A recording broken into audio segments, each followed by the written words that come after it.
Mafia बेखौफ अपनी शेखी बगाड़ते थे, लेकिन जब से भाजपा सरकार आई है, माफिया के खिलाफ यहां सफाई अभियान चल रहा है। कांग्रेस के शहजादे भारत को गाली देने के लिए विदेश जाते हैं। 24 के महासंग्राम का चुनावी तूफान अब हार्डकोर पूर्वांचल के अखाड़े में पहुंच गया।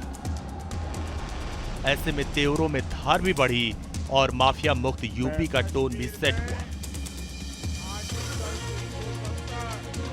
वो भी इसलिए क्योंकि पीएम मोदी जिस संगम नगरी प्रयागराज के शक्ति प्रदर्शन के लिए पहुंचे, उसने माफिया अतीक अहमद के आतंक को करीब से देखा।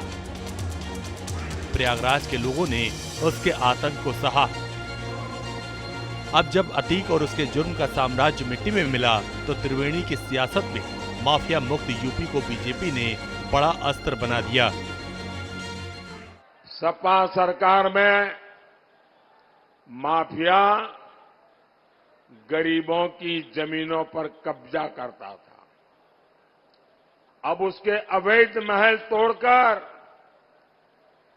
भाजपा सरकार वहां गरीबों के लिए घर बनवा रही है। इलाहाबाद लोकसभा सीट पर इस बार चुनाव बेहद दिलचस्प है। दो राजनीतिक परिवारों के बीच विरासत को बचाने की विसात बीजेपी ने अपने कद्दावर नेता केसरीनाथ त्रिपाठी के बेटे नीरज त्रिपाठी को प्रत्याशी बनाया, जबकि इंडिया गठबंधन की ओर से कांग्रेस ने उज्जवल रमन सिंह पर दांव लगाया गया। उज्जवल रमन सिंह समाजवादी पार्टी के दिग्गज नेता और इलाहाबाद के पूर्व सांसद रेवती रमन सिंह के बेटे। दो सियासी वारिसों के बीच मुकाबला जोरदार है। इंडिया बनाम एनडीए ने इलाहाबाद के अखाड़े में पूरी ताकत झोंक रखी। इसमें पीएम मोदी के शक्ति प्रदर्शन ने माहौल को और गर्मा दिया। भाई नीरज त्रिपाठी जी और फूलपुर से भाई प्रवीण पटेल जी, आप इन्हें जो वोट देंगे वो मोदी को मजबूत करेगा। आप बताओ, 4 जून के इनका जिताए के भेजो ना। हमें जोर से बोलो, दोनों सीट पर कमल खिली ना। देश को 2-2 प्रधानमंत्री देने वाली इलाहाबाद लोकसभा सीट हमेशा से ही सुर्खियों में रही है। लाल बहादुर शास्त्री हेमंती नंदन बहुगुणा की कर्मभूमि पर आखिरी बार कांग्रेस के टिकट पर अमिताभ बच्चन सांसद बने थे। वो 1984 का दौर था। इसके बाद वीपी सिंह, जनेश्वर मिश्र जैसी हस्तियों ने इलाहाबाद सीट का प्रतिनिधित्व किया था, तो मुरली मनोहर जोशी ने इलाहाबाद में इतिहास भी रचा। यहाँ से मुरली मनोहर जोशी 1996 से लगातार 3 बार सांसद रहे।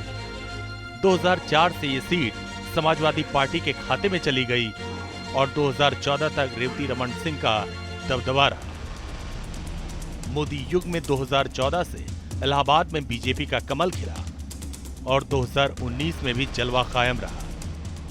इस बार बीजेपी ब्रांड मोदी के नाम और काम के सहारे हैट्रिक बनाने को लेकर कॉन्फिडेंट है, तो इंडिया गठबंधन ने भी तगड़ी फील्डिंग सजा रखी। 2 लड़कों की जोड़ी यानी राहुल और अखिलेश भी प्रयागराज में ताल ठोक चुके हैं।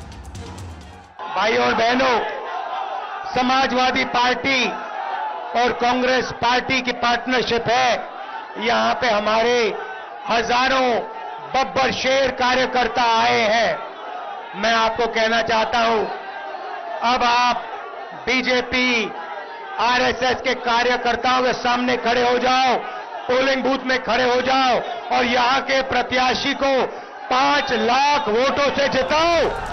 ब्रांड मोदी की गारंटी बनाम राहुल की सोशल इंजीनियरिंग शहमाद के खेल में संगम नगरी की सियासत भी दिलचस्प हो गई।